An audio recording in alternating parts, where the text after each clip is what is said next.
Smash Engineering. Welcome back to another episode of Smash Engineering. Today we're working on something a little different than I think we've ever done before. And I know it's been a while, I apologize, there's been a lot going on. I'll get to that some other time. But anyway, here we have a LG 49-inch TV. Friend of mine's kid was watching it. All of a sudden lines appeared. Actually, let me go ahead and show you what we're talking about here.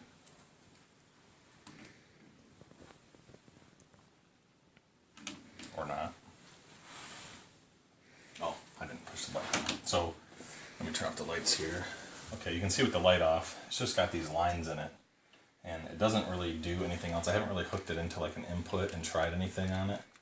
I'm thinking it might be, I don't know for sure if this one has a T-Con board, but I'm thinking it might just be the processing board, or possibly even one of the ribbons came loose. So, what we'll do is we'll flip this around. I'll set you on a pedestal, a tripod. I don't know why I call it a pedestal, but we'll put you on one of those. We'll pop this back off and we'll see what we're working with.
Alright, so my memory ran out. I'm sorry, I apologize for that. I had you on the tripod here.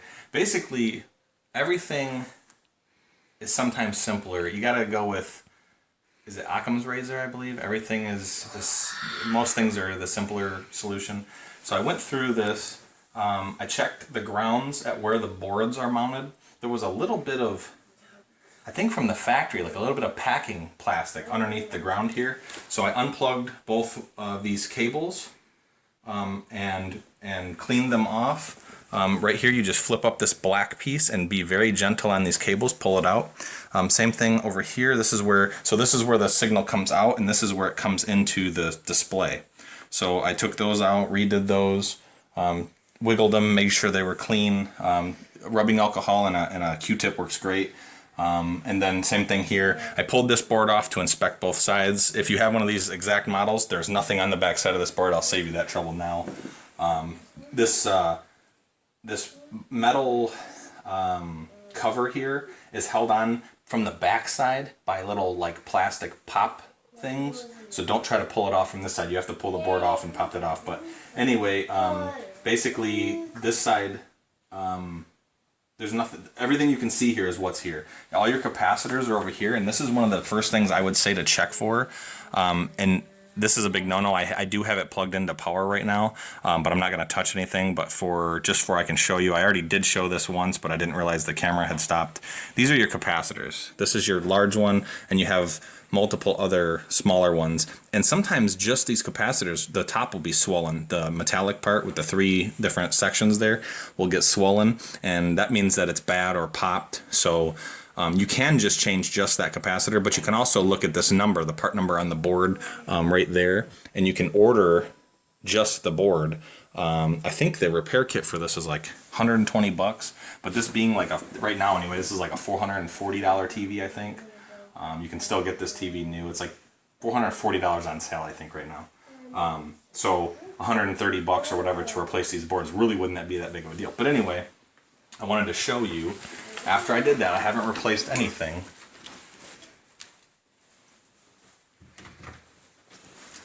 By the way, it looks really cool from the back side.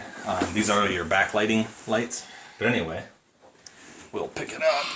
I was doing a test just to see if I had fixed it. And as you can tell, the lines are gone. And it's ready to go. So it simply was something shifted, bad ground, maybe one of those cables wasn't slid in all the way on manufacturing. These things happen, people. These things happen, and look up Occam's razor. Check the simplest stuff first. But this is one of those cases where I bought this TV from a friend of mine. He said it was probably junk.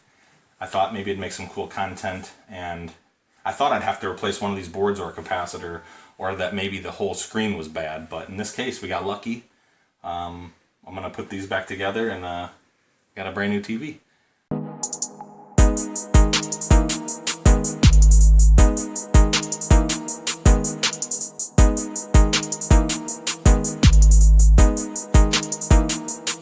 Another really quick thing I wanted to point out is pay attention to your screws here. See the thread pitch on that one compared to that one?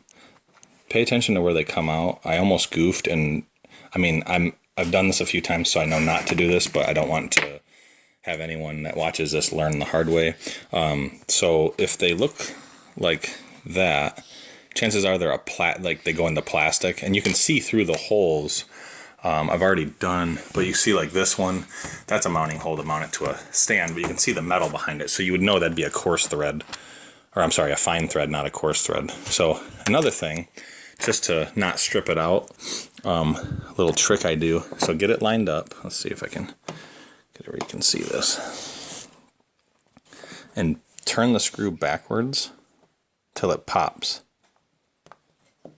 You hear it pop a little bit, and then you try to go forward. If you feel resistance, go again, and then it'll pop into its old threads, and you're not gonna re-thread, because inside of there is just a small tube like this with a hole drilled in it, and it threads down into that. So if you cross thread it too much, it'll crack that, and then there's no holding here. And honestly, a lot of TVs have the feet where it holds the whole TV up are actually attached to this back piece. I don't know why they do that, but just a quick tick and trick for you, not to strip these out. Also, if you want, this TV didn't have very many screws. I was surprised it only had them along the bottom here. The top was like popped together with plastic, and I meant to show you, but it's real simple to come apart. Just don't force anything. I almost did goof up here. There was a screw hidden here that I didn't see, and I started to pull, but I saw some resistance here, so I stopped and reevaluated. So just be mindful. And there we are. As you can see, it's all back together. The picture is actually beautiful on this thing. I think this might be 4K, I'm not positive, but it's just amazing. So it's got a cool screensaver. I've never seen a TV with these kind of screensavers. Well, if you like what you're seeing, smash that subscribe button. I know that people have been subscribing. I'm sorry I'm not putting out as much content as normal. I do plan on getting back on the content wagon. I want to start putting out regular content for people, but I appreciate all the subscribes. I appreciate people sharing this. I do. So YouTube shows you where your stuff's getting shared to, and I noticed that I'm getting shared on like Facebook. I'm getting shared in forums for like the focus stuff I've done and the tracker stuff I've done. I really appreciate that. You have no idea. I'm so appreciative. This is like a hobby slash, I don't know, something fun I like to do. I guess just a hobby maybe, but as the summer comes, as it starts to get warm where I'm at, we'll start doing some more content. So stay tuned, and thanks for watching.